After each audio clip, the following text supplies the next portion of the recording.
Em 31 de dezembro de 2019, a Organização Mundial da Saúde foi alertada sobre vários casos de pneumonia na cidade de Wuhan, província de Hubei, na República Popular da China.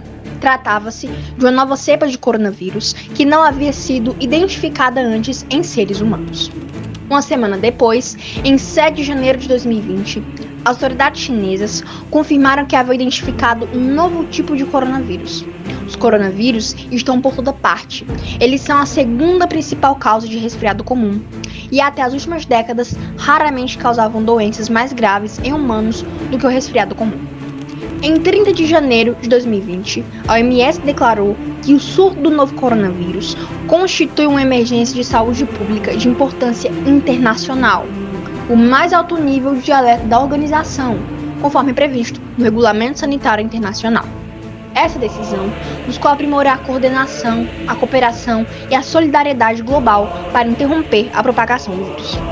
O Brasil identificou a primeira contaminação pelo novo coronavírus no final de fevereiro de 2020, enquanto a Europa já registrava centenas de casos de Covid-19.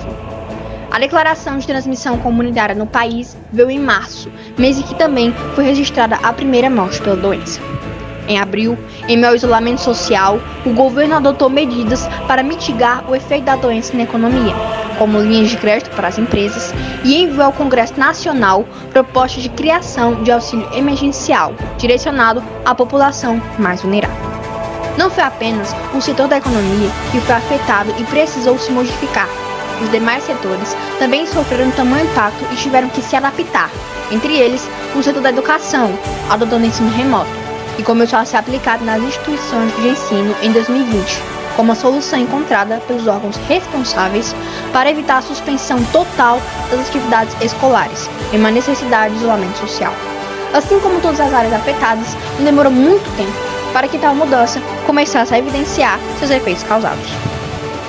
O ano de 2020 foi atípico de várias formas. O surto de Covid-19 abalou todo o mundo. E uma forte consequência, sem dúvidas, foi a evasão escolar na pandemia, que infelizmente deve trazer impactos para além do ano citado. De acordo com o levantamento do Datafolha, a pedido do C6 Bank, 4 milhões de alunos entre 6 e 34 anos abandonaram a escola, o que representa 8,4% dos estudantes nessa faixa etária.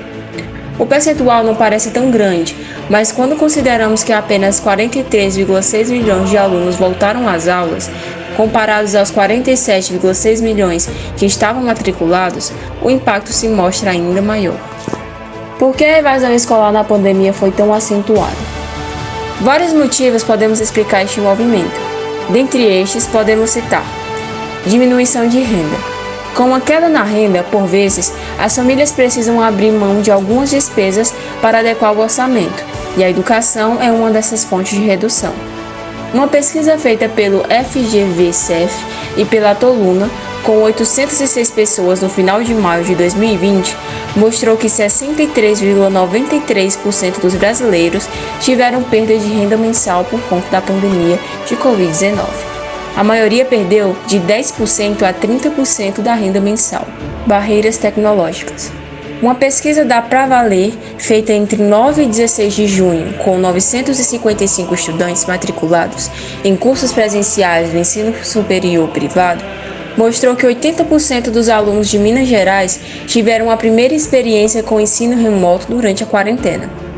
O relatório Trabalho Docente em Tempos de Pandemia, por sua vez, mostrou que o ensino remoto também foi uma dificuldade para os professores, já que 89% deles não tinha experiência anterior à pandemia para dar aulas remotas. Além das barreiras terem existido em ambos os lados da equação, ensino-aprendizagem, este panorama está de acordo com o índice de 20% dos alunos que abandonaram a escola por conta de dificuldades tecnológicas. Crianças de famílias de baixa renda estavam mais propensas a serem excluídas do aprendizado online porque não tinham acesso à internet ou dispositivos suficientes. Particularmente as escolas que já sofriam com um histórico de poucos recursos e com estudantes que já enfrentavam obstáculos de aprendizado maiores tiveram dificuldades para alcançá-los em meio às barreiras digitais. Os sistemas de educação muitas vezes falham em fornecer treinamento em alfabetização digital para alunos e professores a fim de garantir que eles possam usar essas tecnologias com segurança e confiança. Diante da pandemia de Covid-19, fica ainda mais evidente o cenário de desigualdade no âmbito da educação brasileira. A situação trouxe à tona problemas como a falta de recursos digitais, a dificuldade de aprendizado dos alunos portadores de deficiência e o impacto da saúde mental em crianças e jovens. As escolas entraram na pandemia mal preparadas para fornecer educação remota a todos os estudantes de forma igualitária.